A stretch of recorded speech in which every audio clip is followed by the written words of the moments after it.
Hey guys, welcome to another Lunchtime review. Today I've tried this Grando's Roman style, crispy outside, soft inside, handcrafted street pizza. It's made in Italy, it says. It's a Margherita pizza, this particular one is. It's mozzarella, tomatoes, and basil. It says ready in 8 minutes, keep frozen, cook thoroughly, superior crust. It is 6.7 ounces or 190 grams, stone baked, no GMOs. We bought these at Meijer. They were $3.99 in the frozen section, of course. Let's see, it's 400, there you go, 400 calories for the whole thing, the whole pizza, and there's your other info for you. Let's see, directions. So they do have, of course, we don't do ovens, but there's the oven if you want it, right there. We are going to do it in the microwave. So remove the film, heat in the microwave for 2 to 2.5 minutes. That's for 900 watts. Mine's a little higher than that. So I'm definitely gonna go on the 2-minute mark. That is the least preferred method, but that's the only way we do things on this channel is through the microwave. So just to let you know.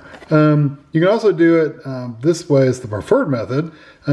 Basically thaw it in the microwave and then bake it in the oven for 6 minutes. Then you could do a toaster oven, I'm assuming. So anyway. Wattage may vary, yeah. So I'm gonna go for the 2 minutes, but I'm gonna keep an eye on it just in case, you know, it goes a little faster. That looks like a little boat. I guess that's the whole point. It's trying to be like a little boat going in there. So I'm gonna take this plastic wrap off, put it on a paper plate, and get it in the microwave for 2 minutes. I'll be back. Okay, so here it is out of the microwave, and I left it on the plastic just so it wouldn't stick to the plate. But there's a little wet, like water, like literally water. I wonder what, I did end up doing it for, heating it up for, oops, sorry, bumped the camera with my elbow. I did leave it in there for 2 minutes and 30 seconds because at 2 minutes it just really wasn't very hot in the middle. Yeah, I think the tomatoes have really dropped a lot of moisture on there. Look at all that moisture, very, very wet. So just take a paper towel and dry it off a little bit. It's all right, no big deal. So let's see what it looks like. I'm going to cut it. I'm just going to see how thick the toppings are because I'm just kind of curious more than anything. So I did, like I said, I had to go for 2.5 minutes because it was cold. I'm still in the middle. Ooh, getting hot now. So I'm going to let this sit for a minute to cool off, and I'll be back to try it out. Okay, so I'll let it sit for just a few minutes to cool off. I think it's going to be good enough. So here's the bite I'm going to take. I'm gonna go in right here.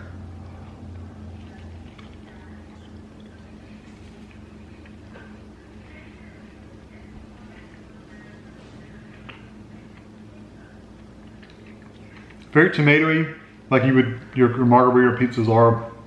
Kind of like a sun-dried tomato kind of flavor. That's what you have with the flavors of it. The crust is a little tough, and I don't know if that's because of the microwave or or that's just how they are, because it is a little like a really tough, chewy dough.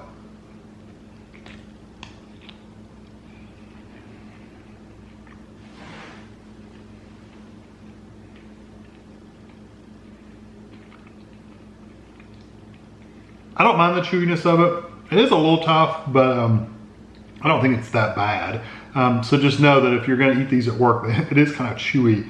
And you can see how difficult it is to kind of pull apart.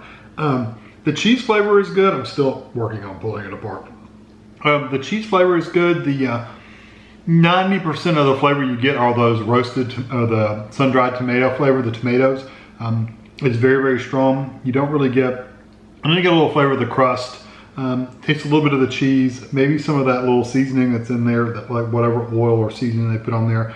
You taste that, but it's mostly tomato, which is not a bad thing necessarily. There's no what you would consider like a traditional pizza sauce on this. I don't see any, at least. I think it literally has like an olive oil on the bottom is what it looks like, with just tomatoes and cheese on top.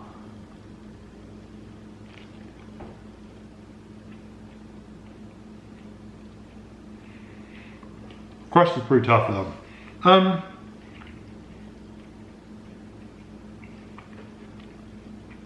They did say that the microwave was the least preferred, although they give you microwave directions, so that means you can do it. just know it's gonna be tough. And like I said, I don't know if that was because of the microwave or if that would have been in the oven too, would have done the same thing. I bet you some of that toughness would be there still, even if you did it in the oven. I think this is okay. Margherita pizzas for me aren't the best pizzas because I like pepperonis and sausages and stuff like that. But for a more of a vegetable-based pizza with the tomatoes, I don't think it's bad. It's missing. I wish the tomato wasn't the only flavor you tasted. I wish some more of those seasonings came through. With that being said, I'm gonna give it a 3 out of 5. I think it's an average, okay meal. I really do like the crust, the shape of it, the thickness of it. Wish it was a little softer, however, but overall I kind of like it. So I'm gonna give it a 3 out of 5. I think that's fair. Hope you enjoyed this video. Thanks for watching. Quick follow-up, I was wrong. It does have tomato sauce on the bottom. There is some tomato sauce on there. You just literally can't taste it. so it's there. It's just not. It's not a super flavorful. But I was scraping off all the tomatoes just to eat the crust. Honestly, that's what I was doing. So anyway, hope you enjoyed.